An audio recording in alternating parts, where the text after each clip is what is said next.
Sevgili vatandaşlarım, mübarek Ramazan bayramınızı en içten duygularımla kutluyor. Ramazan bizlere bir kez daha kardeş olduğumuzu, milletçe kader birliği yaptığımızı hatırlattı. Komşularımızla, dostlarımızla, akrabalarımızla, en önemlisi de İslam coğrafyasındaki kardeşlerimizle ekmeğimizi bölüştük, soframızı paylaştık, birbirimizle sıkı bir dayanışma içinde olduk. Savaştan, zulümden, bombalardan kaçarak ülkemize sığınan Suriyeli kardeşlerimiz yaşadıkları, sığındıkları her şehirde ensar, muhacir anlayışı içinde karşılandı.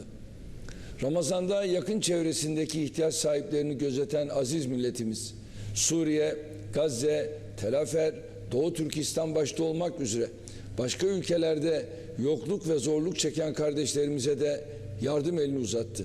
On behalf of the American people, including Muslim communities in all 50 states, I want to extend best wishes to Muslims in America and around the world. Ramadan Kareem.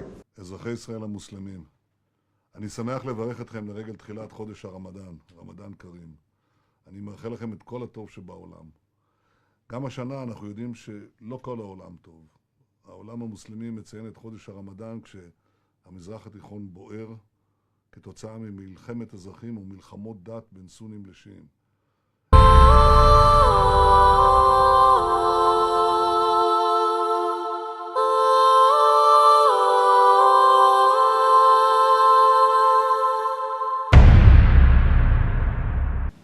Assalamu alaikum suyumli ko'rganlar.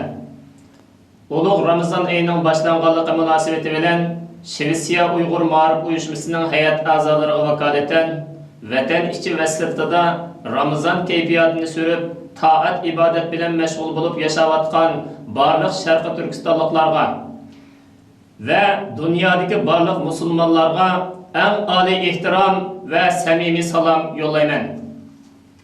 Bereketlik Ramazan ayı bütün dünyadaki 1 milyar 500 milyonga yakın her millet musulmonlarining cümleden Xitoy bosqinchilarining mustamlikasi ostida xo'rlanib yashayotgan 35 milyonga yakın Uyg'ur musulmonlarining birlikda o'y tafakkur yurgizadigan, ro'za tutish orqali o'zlari ustidan g'olib kelishni o'rganib, Robbiga texmi yaqinlashadigan bir vaqti.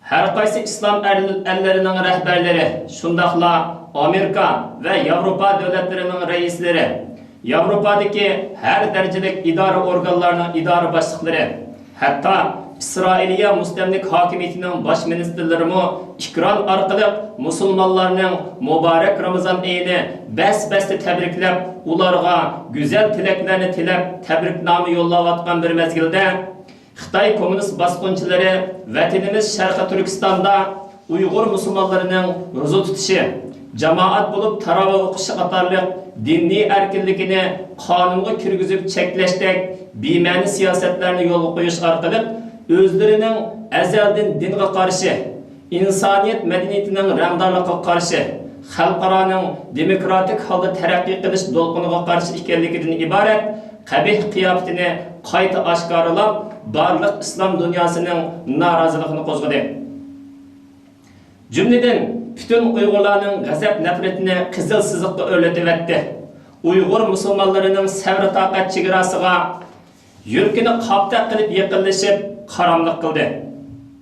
Biz shunday bir haqiqatga ishonamizki, Xitoy kommunist alvostilari 60 necha yildan buyon barliq media kuchini ishga selib, Sharqi Turkistonning azaldan mustaqil bir davlat ekanligidan iborat badiiy bir haqiqatni bormalashga uringan bo'lsa-mu, hozirga qadar ularning bu razil plani amalga oshmaganidek, Xitoy kommunist alvostilarining Uyg'ur musulmonlarining diniy e'tiqodini cheklash orqali ularni topdan chiqarish suiqasdimi mangu amalga oshmaydi.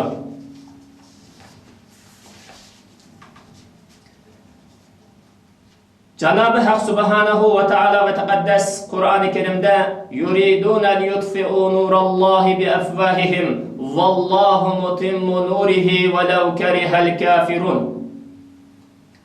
Ular Allah'ın nuru bolgan İslam dinini media vasıtalarını işqi selip, ağzını işqi selip, teşviqatını işqi selip, üçüreş kuyudu bulavatıdı.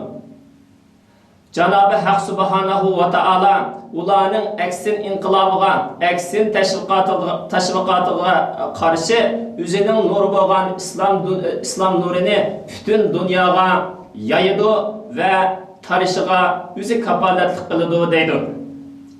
Xitoy kommunist alvastilari Sharqi Turkistonlik Uyg'urlarning e'tiqodini yomon ko'rib, har xil qabih usullarni qo'llanib cheklab, ularning e'tiqodini yo'qotishga tantaklarcha urinsimi, olamlarning Robbi Alloh o'zining diniga o'zi ega chiqib, uning Uyg'urlarning ruhidan o'chib ketmasligiga va barliq dunyo xalqining ruhidan ko'tarilib ketmasligiga o'zi kapolatlik qiladi.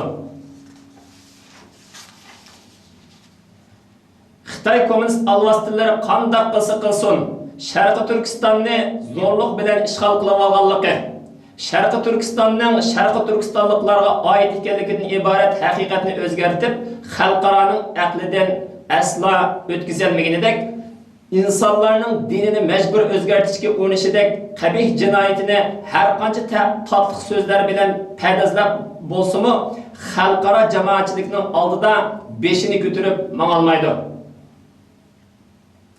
Xitoy kommunist alvastida ushbu razil planida mag'lub bo'lgan. Oxirida Janobi Allohdan Uyg'ur musulmonlarining erkinligini bug'ib olgan Xitoy kommunist bosqinchilaridan iborat bu baloyi ofatni yer yuzidan bir kunmi bo'lsa burunroq yo'qotib etishini so'rayman.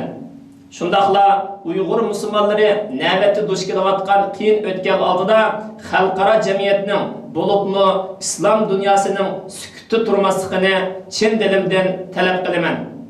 Vassalomu alaykum.